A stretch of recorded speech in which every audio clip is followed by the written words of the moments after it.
Now, a big idea is not a sermon. Exegesis is not a sermon, and a big idea is not a sermon. So let's talk about sermon prep. How do you prepare the sermon itself? What's the aim? I like this quote from Broadus. The message which the Christian preacher proclaims is a given message. He doesn't have to create it. It's been revealed. Right? Preaching is not a function of your creativity. It's a function of you listening to the text and saying what it says. Every basic idea which the Christian preacher needs has been given to him. You don't need to come up with anything on your own. To be sure, you've got to interpret, you've got to apply, you've got to illustrate, but you do not have to invent. Indeed, he must not invent. In the Scripture, he has his core message. In a real sense, preaching is giving the Bible a voice. I like that phrase. That's what you're trying to do. You're trying to give the Bible a voice. You're trying to help people hear what it is that the Bible says. You are letting God speak out of his word.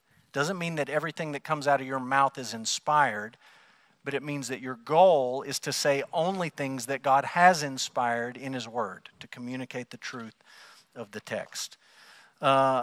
Preparation. I gave you a few things here. John Stott, there is no one way to prepare sermons. So let's all get clear on that. And then he tells you how he does it. I like Alistair Begg's process. This was part of the video I asked you guys to watch this week. And I've heard him say this a couple of different times, a couple of different ways, but I think it's really helpful. Begg is one of the best expositors in the world. One of the best expositors living today. He's not flashy, not the funniest guy. He says a lot of stuff, approaches things a way that I wouldn't necessarily do it, but he is a great, great expositor, and here's his process for sermon prep. Number one, pray yourself ready. You better start by acknowledging that you need God's help in what it is that you're about to do. Pray yourself ready. Two, think yourself empty. And this is the process of reading and asking those questions of the text that we talked about and jotting down your answers. And you're just throwing everything on a page, or you're throwing it all on the screen. You're just thinking all these thoughts out loud, putting them on paper. All your thoughts, all your observations, all your questions, all your ideas. Pray yourself ready, think yourself empty, read yourself full. Avail yourselves of books and commentaries. Fourthly, write yourself clear. We're going to talk about the importance of writing here in a minute. Then you pray yourself hot, meaning the text has to actually get into you and your heart before you can communicate it to people with any conviction or passion. Lastly, be yourself and forget yourself. And we'll talk about delivery next week, but that's a great piece of advice. Just be yourself. Here's how I do it. I've just given you some thoughts of what it looks like for me, sermon preparation. Prayerfully read the passage and write down observations, thoughts, ideas. Look at survey commentaries. I didn't mention those earlier. There's some commentaries that don't deal with a whole lot of specific questions. They just kind of skim over the top. I like to start with those first. Those big, very vague, very general, not very deep, just to see if there anything big I missed. Like, is there anything just glaringly obvious? This guy's not going to talk about all the stuff in the weeds. He's just going to talk about the big stuff. Did I miss anything big? Then the technical, then the sermon commentaries. Develop an outline. That's my next step. Take all those thoughts and ideas, and it's just a jumbled bunch of mishmash chaos on a Word document, and turn it into some kind of outline. That means I got to find the big idea. Okay, we talked about how you do that.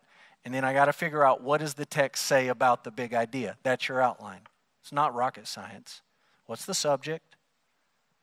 What's it say about the subject? How can I abstract that? Right? How can I build that bridge from the Bible world to here, get my big idea, and then I look at the passage and I say, what does this passage say about that subject, about that one thing? Develop an outline. Then I expand it to a full manuscript. That means writing it word for word every week, every Sunday morning sermon, a lot of Wednesday night sermons. I write them out word for word from beginning to end. There's always a temptation to say, well, I know what I'm going to say here, so I'm just going to write one word, and when I get there, I'll be able to say it. Don't do that. Write it out. Clarity is important, and writing helps with clarity.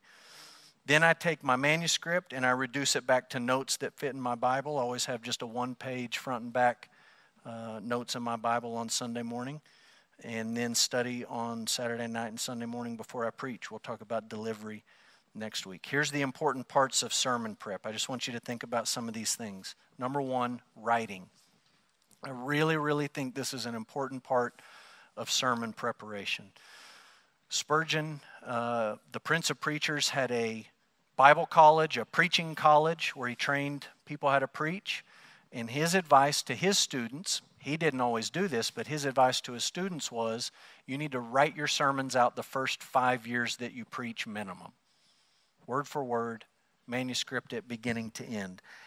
He also commanded, insisted, demanded that his students not get in the pulpit and read a manuscript. That's reading, it's not preaching. Don't read. But he told them, you need to write it out word for word, because the process of writing helps you clarify what you're thinking and what it is that you want to actually say. And there's always a temptation to say, okay, well, I'm going to use this illustration here, so I'm just going to put Kansas Jayhawks in. You need to write it out word for word. Or there's a temptation to say, oh, I'm going to define this Bible word here, but I know what it means, so I don't need to write it out. I'm just going to say it once I get there. You need to write it out. Write it out for clarity's sake. Haddon Robinson says this. This is a great quote. The discipline of preparing a manuscript improves preaching. Writing scrapes the fungus off our thought. It arranges our ideas in order and underlines the important ideas. Really, really important to do this. When you write, you are writing in short, simple sentences. You're not trying to write an academic paper. You're just writing like you talk. If you would take a paper I wrote for seminary, something I wrote for the OA, compared to a sermon manuscript, they wouldn't read the same. It's because one, I'm writing for people to read it. The other one, I'm writing like I'm going to say it to you. And so the grammar may not always be perfect. The commas might have run-on sentences or whatever. But I'm writing it like I actually want to say it to people. You speak when you speak well in complete sentences.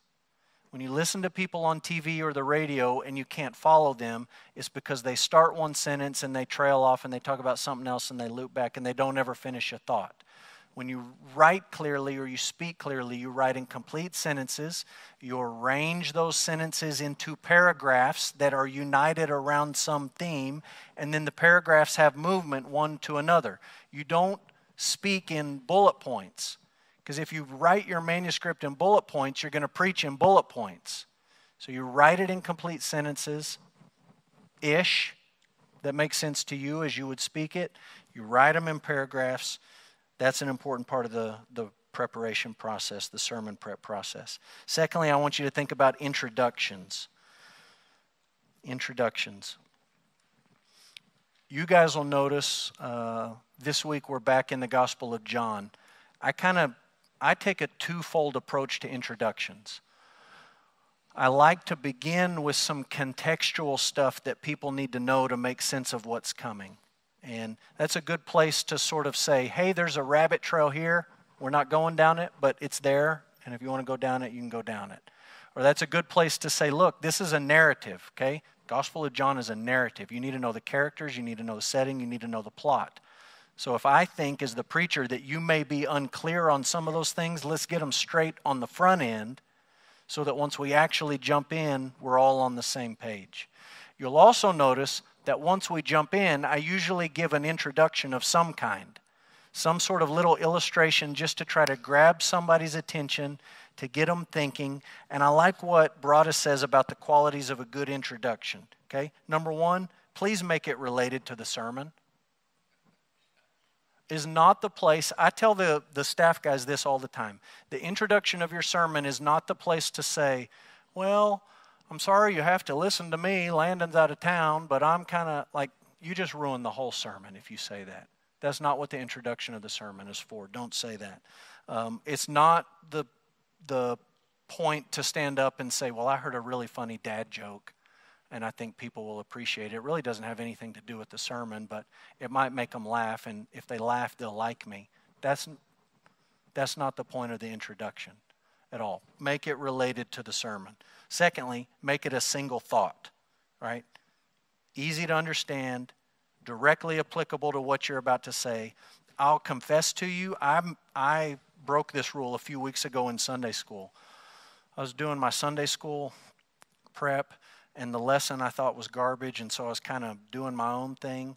And I had this in my office. It was great. It was like a 3-tiered introduction into the thing. And in Sunday school, I got to about tier 2.5, and I'm like, this is the worst thing in the world. I just wanted to quit and say, forget it, open your Bible, and let's go. So, single thought. Thirdly, don't promise too much. I remember the pew I was sitting in at Trinity Baptist Church, Amarillo, Texas. We had a guest preacher as a staff member, but it wasn't our pastor. And he normally was not a great preacher. And he stood up, and there was something different. Like, he got to going, and I'm like, I think he's actually prepared this week. This guy normally doesn't prepare when he fills in. I think this is going to be good. And I remember he was preaching about the part where Jesus feeds the crowd, and then he walks on the water. Okay? Calms the storm. And I remember him saying, he had this great introduction, and this introduction was like, do you understand about the loaves? And he kept asking that question, and I was like, oh, that's good. Do I understand about the loaves? And he had me hooked in. I was all in, and he got to the end of the sermon, and he never said anything about the loaves. And all I could think about the whole time we're singing Just As I Am is, I don't think I understand about the loaves. I don't even know what to do right now. He didn't tell me about the loaves. If you make a promise in the introduction, you better deliver. Not too long. Look, writing helps you with this. Because if you just say, this is my introduction, I'm going to talk about it, you might end up talking about it for 5 seconds instead of 2 minutes. Or you might end up talking about it for 10 minutes instead of 2 minutes. And then you look up at the clock and you're like, oh my goodness, Jake's about to come up and sing the last song, and I'm not even into the sermon yet. So writing it out, don't make it too long. All of this means it's got to be carefully prepared. Robinson gives you some stuff here. I don't need to read that to you. Thirdly, I want you to think about transitions. One guy I read this week said transitions in a sermon are like the joints in your body. They allow you to move. Otherwise, you're just one big stiff thought, clumsy, falling all over yourself.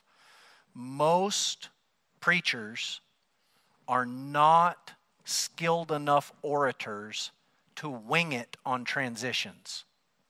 You actually have to write these out and think about, okay, I'm talking about this, and I want to get here. How am I actually going to get there verbally out loud? You've got to think through that process. Otherwise, you're just going to stumble and fumble through it. You've got to actually prepare that and think about your transitions. Fourth, illustrations. We're going to talk about this a little bit next week, so I didn't give you a ton. Let me just say a few things. Spurgeon, I think, is helpful here. He says, we commend illustrations for necessary use, meaning, okay, you got to have them.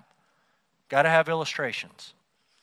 It must be remembered that they are not the strength of a sermon any more than a window is the strength of a house. Is not the strength of your sermon. It's a window that lets you look into something and see it clearly. Right? That's the point of an illustration, that you're able to look through it like a window to see something else. If the illustration is just a funny story and it doesn't help them see the point that the text is trying to make, it's of absolutely no value at all. For this reason, among others, they should not be too numerous. Illustrate by all means, but don't let the sermon be all illustrations, or it will only be suitable for an assembly of simpletons. You don't want an assembly of simpletons. Spurgeon, talking about great preachers, he says, they were not storytellers, but preachers of the gospel. They did not aim at the entertainment of the people, but at their conversion. When you're using illustrations, I think in 2021, there's always a temptation to try to be funny. And if you're funny, fine, be funny. But that shouldn't be the aim, right? We're not a comedy club. So if you say something that's funny, well, great. And if it helps people see the truth of the text, that's fine. But you don't have to be funny to be a preacher. And it certainly shouldn't be the goal. Entertainment is not the goal. Conversion is the goal. We want them to see the truth of the text. Spurgeon says, why do you use illustrations? These are all good. I think the top one is most important, securing attention. Look, an illustration buys you time. And I'll be honest with you, there's times in my sermon prep where I'm at the manuscript stage. Okay? You don't even think about illustrations till you're writing it all out. Illustrations have nothing to do with exegesis. They don't have anything to do with outlining and finding the big idea and all that stuff.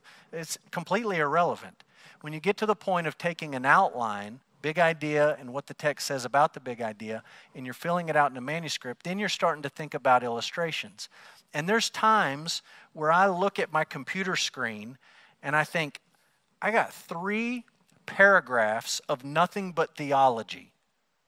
At paragraph 2.5, all the youth are falling asleep. And at paragraph whatever, the adults are falling asleep. And people can take in so much, and then you lose them. And so there's times where I just literally look at the space on the page and say, I got to break that up somehow.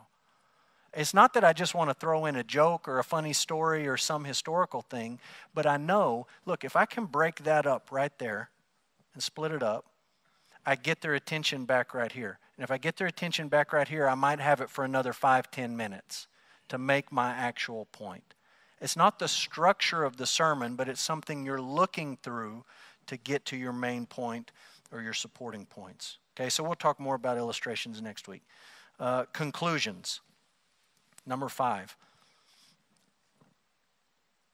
I think this is the number one single hardest thing to do in a Sunday school lesson or a sermon, is the conclusion. And I think it's probably the part that you will be most tempted to give the least attention to. I have a pastor friend that says you ought to end your sermon like you are trying to land a burning airplane. Get out as fast as you can. When I think about ending a sermon and conclusions, this is the thing that frustrates me the most about my own preaching, and maybe it frustrates you the most about my own preaching, I don't know. But when I think about my own preaching, I just constantly feel like I'm banging my head against the wall. This is really, really hard to do, okay? Think of it like swimming. There are a number of ways you can get into the pool.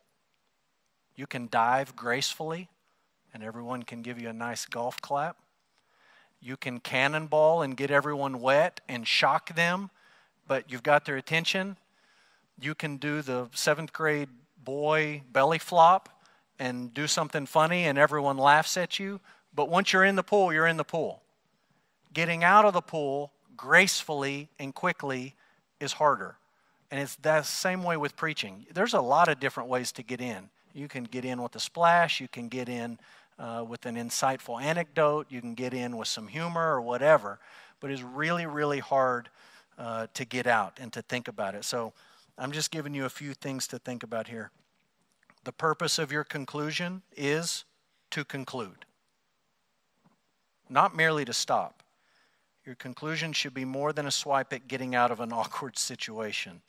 You should conclude, and the conclusion should produce a feeling of finality. Then Robinson says this: conclusions need not be long. At times a sudden stop can have a powerful effect. You'll find your strongest conclusions are those that stop a sentence or two before the audience expects it. I gave you these 2 quotes because in my mind those are like he's talking out of both sides of his mouth. On the one, he's saying, don't just stop, conclude and wrap it up. And then he says, look, sometimes you just need to stop. Everyone thinks you got 5 more minutes, just stop and be done. I think it's a really hard thing to do. If I had any golden rule on conclusions, it is do not be like the Apostle Paul and say, in conclusion, and then write half of another book or half of another sermon. Paul gets to do that because he's inspired by the Holy Spirit of God. You don't get to do that. And it really frustrates people in the congregation when you say, In conclusion, and they look at their watch and they're like, there's no way. We are not even close to done. Don't do that. If you're going to say that, you really need to be moving in that direction and moving pretty quickly. So Robinson says you can do a summary, you can do an illustration, you can do a quotation, you can ask a question, you can pray, you can give directions. It's hard. It's really hard to know how to do this. It's really easy to develop a formulaic, this is how I end every sermon. But I don't think that's a good way to end sermons. Just like, okay, now's the point where you bow your head and I'm going to ask you to, I just don't think that's the best way to do it. What I'm saying to you really is you got to think about this and work on it. Lastly, arrangement. You got to think about how the whole thing fits together. Meaning when you're done, you've got your big idea, you've outlined it, you've got the structure, you've filled out your manuscript. You kind of got to step back and say, like, how does the whole thing look together? Because sometimes in the process of sermon prep, you get so in the weeds on a particular thing that you just lose sight of the big picture. And sometimes if you step back and look at the big picture, you say, well, I got that. I need to swap this around, or I need to change this. You just got to give some thought to the arrangement. And I especially like what Broadus says about proportion. For me, in sermon prep, when I hit 3.5 pages, the way I format things in Word, that's about 35 minutes of sermon. And I know that, 3.5 pages. So if I look at my sermon and I say, man, I got 1.5 pages before I even get to the big idea, I got to trim that out. And it might be stuff that I really want y'all to know. Like, I think this is really good stuff, but I can't give you 20 minutes of just background stuff. That's just history class. That's not what anybody's here for on a Sunday morning. Is just a history lesson. And so you gotta give some thought to proportion, okay?